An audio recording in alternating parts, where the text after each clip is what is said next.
आलसी लड़के की कहानी। एक बहुत ही भोला भाला सा आलसी लड़का था। वह कोई काम नहीं करना चाहता था, बस खाना खाता, घूमता और सोते रहता था। एक दिन उसे किसी ने बताया कि एक आश्रम है जहाँ पर कुछ नहीं करना पड़ता है और हर दिन 2 समय का खाना और नाश्ता मिलता है। तुम वहाँ जाकर के रहो। उस आलसी लड़के ने सोचा कि ये तो बहुत ही बढ़िया है और वह उस आश्रम में जाकर रहने को सोचा। और फिर वह भोला भाला आलसी लड़का अपना सारा सांसारिक जीवन छोड़कर उस आश्रम में जाकर रहने लगा। आश्रम में गुरुजी रहते थे। वह कुछ समय सबको प्रवचन देते हैं। वह आलसी लड़का सुनता था, बाकी समय आराम करता था और फिर भर पेट खाना खाकर सो जाता था। ऐसे उस लड़के का दिन गुजरता गया। एक दिन उस आश्रम में कुछ भी नहीं बना।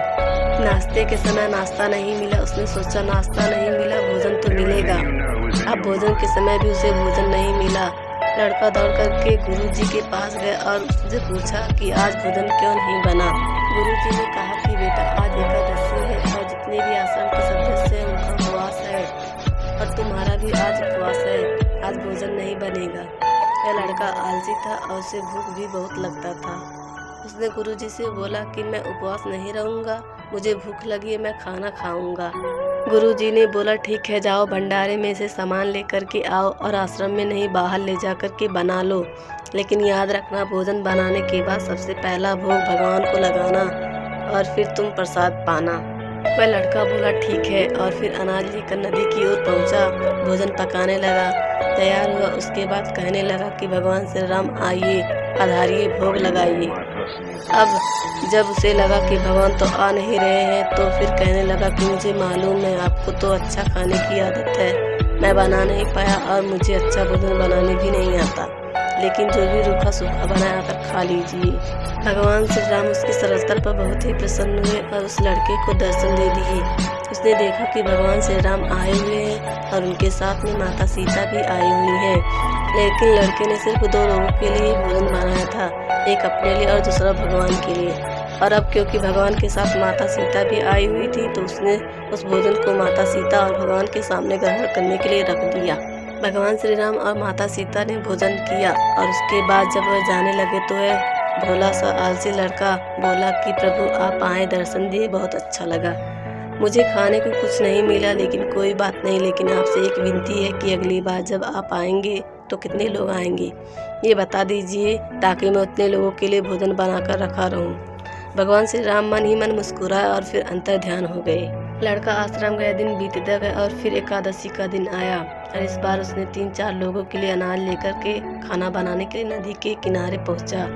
उसने बड़े प्रसन्नता से भोजन बना और इंतजार करने लगा कि प्रभु आइए और भोग लगाइए। इस बार लड़का देखता है कि भगवान श्री राम पूरा राम दरबार लेकर आए हैं, जैसे माता सीता, लक्ष्मण, भरत, हनुमान जी और सभी लोग आए हैं। लड़के ने 3-4 लोगों का भोजन बनाया था और इस बार भी भोजन कम पड़ गया। लड़के ने निराश होकर भोजन को प्रभु के आगे रख दिया।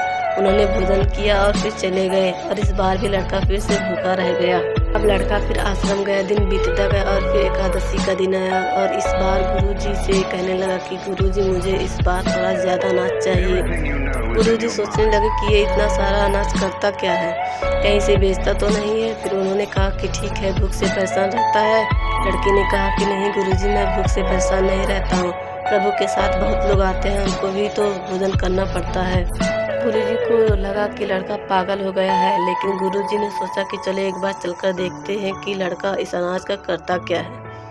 वह भोला सा लड़का अनाज लेकर के नदी के किनारे पहुंचा और इस बार भोजन बनाया नहीं। उसने सोचा कि प्रभु हर बार ज़्यादा लोगों को लेकर के आते हैं, इस बार वह जितने भी आएंगे खुद बना करके भोग लगा लेंगे और फिर प्रेम से प्रभु को बुलाने लगा। गुरुजी ये सब छुपकर देख रहे थे कि ये भोजन तो बनाया नहीं और प्रभु को बुला रहा है, लेकिन लड़के ने देखा कि इस बार प्रभु के साथ बहुत से लोग आए हुए हैं तो उसने प्रभु के सामने हाथ जोड़कर के कहा कि प्रभु माफ़ करना, आप बहुत सारे लोग आते हो, मुझे संख्या पता नहीं होती है और मेरी हिम्मत भी नहीं होती है कि इतने सारे लोगों के लिए भोजन बनाओ। आप स्वयं आइए, बनाइए, खाइए और भोग लगाइए। प्रभु मुस्कुराते हैं और अपने साथ आए सभी लोगों के साथ मिलकर के भोजन बनाते हैं।